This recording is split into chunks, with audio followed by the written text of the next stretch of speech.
Stephen, it's a tough one to take in the manner in which it happened today, but can you take positives from that as well? Of course we can. The result obviously is bitterly disappointing. In terms of the work rate and energy and desire the boys give me today and give the football club today, I can't question that in any shape or form.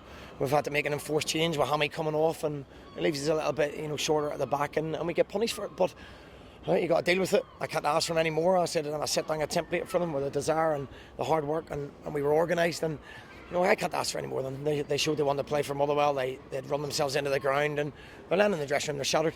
So now we have to pick them up, and that's the standard they have to set for every single game.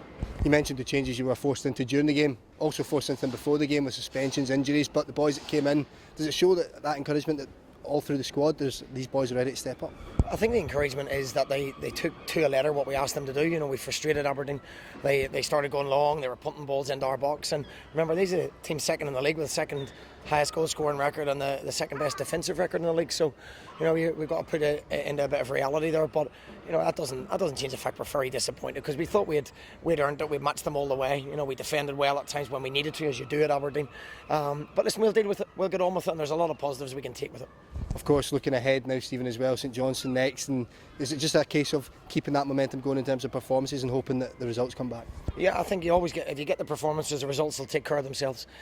We got the performance today, and as I say, if you can continue with that organisation and passion to win balls, and maybe be a little bit better on the ball at times. We give it away on a really difficult surface, as they did. I don't think they had any great pattern of play to their game either.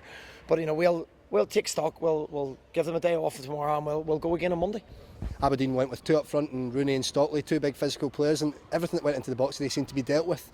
The goal, how frustrating is it, and when it comes in, how do you kind of explain what happens there? It's obviously frustrating. We wondered where the 5 minutes out of time came.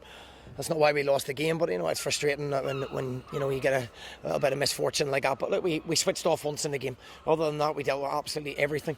They've got a player in Niall McGinn, who I know well, who changes games. He does. He's one of the best players in the league with Johnny Hayes, and perhaps that's the difference. And Stephen, how are you feeling just looking forward to St Johnstone now with this week ahead?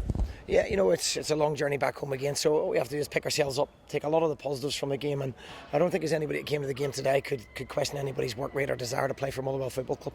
So we'll take a positive in that and deal with it as we go through the week and prepare for St Johnstone. Well, thanks for your time, Stephen. Okay. Cheers.